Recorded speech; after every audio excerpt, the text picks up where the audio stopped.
கர்த்தருடைய நாமம் பரிசுத்தப்படுவதாக.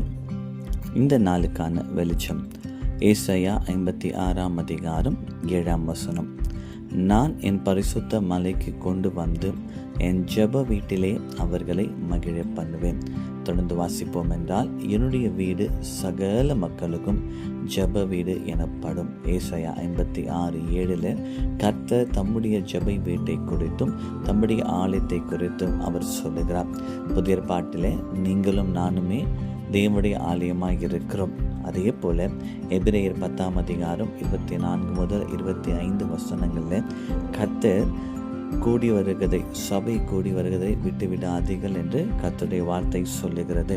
அப்போது புதிய ஏற்பாட்டில் ஜெப வீட்டை குறித்தும் தேவ ஆலயத்தை குறித்தும் கர்த்தர் கரிசனை உள்ளவராய் இருக்கிறார்.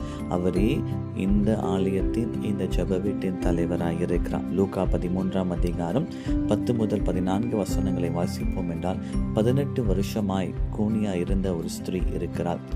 யோசிங்க, 18 வருஷமாய் கூனியாய் இருப்பார் என்றால் பலர் நிந்தனைகள், அவமானத்தின் ஊடாய் அவள் கடந்து வந்திருப்பாள். எத்தனையோ பேர் அவளை சந்திக்கும் போதெல்லாம் அவருடைய பலவீனத்தை ஞாபகப்படுத்தியிருப்பார்கள். ஆனாலும் 18 வருஷமாய் தேவ ஆலயத்தை விடலை.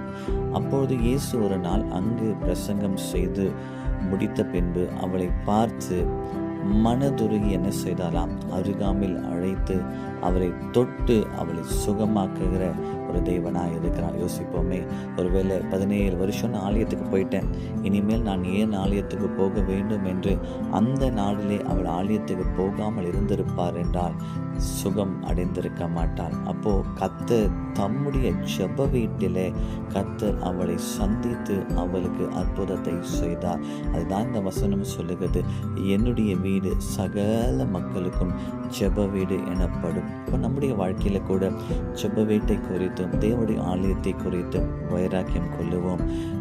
ஞாயிற்றுக்கிழமை மாத்திரமல்ல, நேரம் கிடைக்கும் பொழுதெல்லாம் ஆலயத்தில் போய் கர்த்தரை தேடுவோம். கர்த்தர் தம்முடைய ஜெப வீட்டிலே நம்மளை மகிழ பண்ணுவார் என்று வார்த்தை சொல்லுகிறது. ஒரு கிறிஸ்தவனுக்கு உண்மையான மகிழ்ச்சி உலகத்திலேயோ உலகம் தருகிற சந்தோஷத்திலே அல்ல. நாம் ஜெப வீட்டில் வரும்போது கர்த்தர் தம்முடைய சந்தோஷத்தினால் நம்மை நிரப்புகிற தேவனாய் இருக்கிறார். அன்பின் பரலோக பிதாவே, இந்த புதிய வாரத்துக்காக நன்றி. நீர் கொடுத்த இந்த வார்த்தைக்காக உமக்கு நன்றி கர்த்தாவே. உடைய ஜெப வீட்டிலே கர்த்தர் எங்களை மகிழ பண்ணுகிற தேவனாய் இருக்கிறபடியால் உமக்கு நன்றி. ஜெப வீரத்தை குறித்து நாங்கள் வைராக்கியம் கொள்ள கர்த்தர் கிருபை செய்யுங்க அப்பா. இந்த வார்த்தையை கர்த்தர் நீர் ஆசீர்வதித்து பெருக பண்ணுவீராக. சகல துதியும் கனத்தையும் இயேசுவின் நாமத்தில் எடுக்கிறோம் நல்ல பிதாவே, ஆமேன். கர்த்தர் நம்மை ஆசீர்வதிப்பாராக. ஆமேன்.